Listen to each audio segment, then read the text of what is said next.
உருவாய் அருவாய் உளதாய் இளதாய் மறுவாய் மலராய் மணியாய் ஒளியாய் கருவாய் உயிராய் கதியாய் விதியாய் குருவாய் வருவாய் அருள்வாய் குகனே. ஸ்ரீ குபேரன் டிவி நேயர்களை இந்த பொழுதிலே சந்திப்பது பெருமகிழ்ச்சி. வணக்கம் நண்பர்களே. இந்த 6ஆம் தேதி ஜூலையிலிருந்து 12ஆம் தேதி ஜூலை வரைக்குள்ள காலகட்டங்களில் பூரட்டாதி என்கிற நட்சத்திரத்திலிருந்து ரோகிணியில் உச்சம் பெற்று மிருகசீஷம் வரை சந்திரன் செல்ல இருக்கிறார். பூரட்டாதினா குருவின் நட்சத்திரம், ரோகிணினா சந்திரனின் நட்சத்திரம், அண்ட் மிருகசீஷன்னா செவ்வாய் நட்சத்திரம். இப்படி இந்த நட்சத்திர பாதையிலே செல்லும் போது நமக்கு என்னெல்லாம் பலன் வரும்னு பார்க்கணும். அதே போல் இந்த வாரத்தில் முக்கியமான நிகழ்வுகளில் நிறைய நல்ல நிகழ்வுகள் கிடைக்கிறது. 6ஆம் தேதி சஷ்டி விரதம் ஆரம்பமே முருகனுக்கானது. 7ஆம் தேதி காலாஷ்டமி, அந்த மத்தியான வேளையில் வர அஷ்டமி நாளைனா துர்கைக்கு நம்ம செவ்வாய்க்கிழமை அஷ்டமி துர்கை வழிபடுவது ரொம்ப நல்லதாயிடும். 8ஆம் தேதி புதனின் அஷ்டமியாக கண்டினியூ பண்ணும். அப்போ விஷ்ணுவின் வழிபாடு, இந்த குழந்தை இல்லை அப்படிங்கிறவங்களுக்குலாம் குழந்தை பாக்கியம், படிக்கல சார் குழந்தைகள் அப்படிங்கிறதுக்கு அவங்களுக்கெல்லாம் ரொம்ப நல்ல விஷயங்கள் நடக்கக்கூடியது. அதுபோல 10ஆம் தேதி அபாரா ஏகாதசி என்ற ஏகாதசி, அதாவது நம்முடைய மனதில் இருக்கக்கூடிய அழுத்தங்கள் கலக்கங்கள் எல்லாத்தையும் தீர்க்கக்கூடிய ஏகாதசி விரதம். அதுபோல வாரத்தின் கடைசி நாளான ஞாயிற்றுக்கிழமை என்று பிரதோஷம். அந்த பிரதோஷத்தில் ஒரு முக்கியமான விஷயம் என்னன்னாக்க மனசுல மரண பயம்னு சொல்லுவோம் இல்லையா, அந்த பயத்தை நீக்குவது. இப்படி பல விஷயங்களை தாங்கி வரக்கூடிய வாரம் இது. இப்படி இருக்கும்போது நம்ம ஒவ்வொரு ராசிக்கும் எப்படி பலன் இருக்குன்னு பார்க்கணும் இல்லையா, வாருங்கள் காண்போம். வணக்கம் மீனம் ராசி நண்பர்களே. உங்க ராசிக்குள்ளர சந்திர பகவான் உள்ள நுழைய போறார் சனி பகவானுடன் சேர்ந்து. இந்த வாரத்தில் குருவின் பார்வை உங்க ராசி மேலே இருக்கு. ராசிநாதன் தான் பார்வையை வைக்கிறார். உங்களுக்கு அந்த பஞ்சமஸ்தானம்ங்கிற 5ஆம் இடத்திலிருந்து பார்வை, லாபத்தை நோக்கிய பார்வை இருக்கு. அதனால புதிய எண்ண ஓட்டங்கள் நிறைய இருக்கும். கலத்தத்தின் மூலியமாக சுகமான வாழ்க்கையை கொண்டு வரணும்னு எண்ணங்கள் வரும்.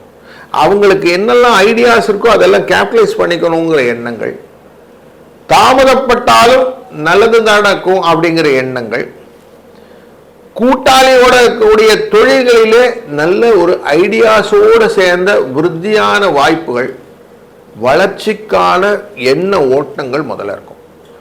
தொழில் ஸ்தானத்திலே பார்வை, பூர்வபுண்ணியஸ்தானத்திலே லாபஸ்தானத்திலே பார்வை, பூர்வபுண்ணியஸ்தானத்திலே பார்வை, இது எல்லாமே உங்களுக்கு வளர்ச்சியை நோக்கிய பயணங்களை கொடுப்பார். 3ஆம் இடத்துல செவ்வாய் முயற்சி ஸ்தானத்துக்குரியவர், தன லாபத்தை கொடுக்கிறார். கொஞ்சம் எஃபர்ட் கொடுக்கணும். சுய தொழில் செய்பவர்கள் இந்த வாரத்தில் எஃபெக்டிவாக ஒர்க் பண்ணிங்கன்னா ரீப்பிங் பெனிஃபிட் டெஃபினட்டாக உண்டு. கொஞ்சம் தான தர்மங்களை செய்யணும் அப்படிங்கிற எண்ணத்தோட இந்த கோவில் குளங்கள் எல்லாம் இருக்கும்போது சுத்தம் செய்வது அப்படின்னு சொல்லுவோம். அந்த க்ளீன் பண்ணுற கலத்திர பணிகளில் செய்கிறது கொஞ்சம் நல்லது. அதில் ஹெல்ப் பண்ணுறது, இதனால் வரக்கூடிய வளர்ச்சிகளை நீங்கள் டெஃபினட்டாக கண்கூடா பார்க்க முடியும்.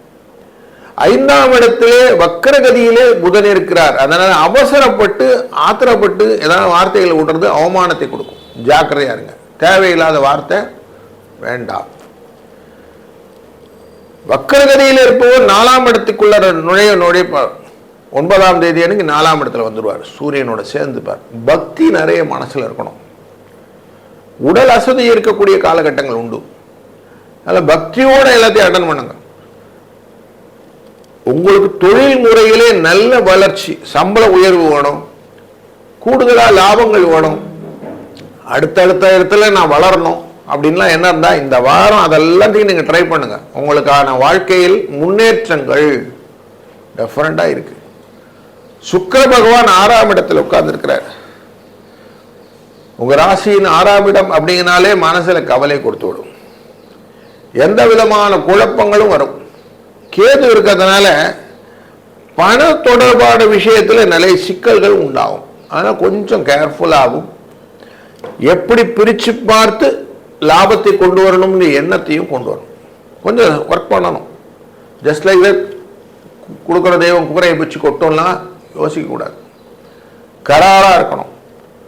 அப்படி இருந்தீங்கன்னா வியாபாரம் இந்த வாரம் நல்லா இருக்கும். இல்லைன்னா சிக்கல் கொஞ்சம் உண்டு அப்படிங்கிறது தெரியும். ரோகிணி நட்சத்திரத்தில் உச்சம் பெற்று இந்த வாரம் முடியும். மிருகசீஷம் ரோகிணி அப்படின்னு போக முடியும். அப்படி போகும்போது வார கடைசியில் பிரதோஷம் அப்படின்னு இருக்கு. அன்றைய நாளில் சிவ வழிபாடு ரொம்ப முக்கியம். இந்த வாரம் முழுக்குமே காலையிலேயே நீங்கள் ருத்ர சமகம் அப்படிங்கிற பாடல்களையோ இல்லை சிவனின் பாடல்களையோ ஒலிக்க வைத்து கொண்டே இருங்கள். ஏன்னா சனி உங்கள் ராசிக்குள்ளே இருக்கிறார். அப்போ அவருடைய தன்மையினாலே, குருவின் அனுகிரகத்தினாலே வரக்கூடிய நாட்களில எந்த விதமான தகராறு இருந்தாலோ அது தீர்த்து வைக்கிறதுக்கு சிவன் அருளாலே மாய மயக்கங்கள் விலகி நன்மைகள் உண்டாகும். வாழ்க வளத்துடன். ஸ்ரீ குபேரன் டிவியை பார்த்தமைக்கு நன்றிகள். மேலும் இது போன்ற தகவல்களை தெரிந்து கொள்ள ஸ்ரீ குபேரன் டிவியை சப்ஸ்கிரைப் செய்யுங்கள். மறக்காமல் பெல் ஐக்கானை கிளிக் செய்யுங்கள்.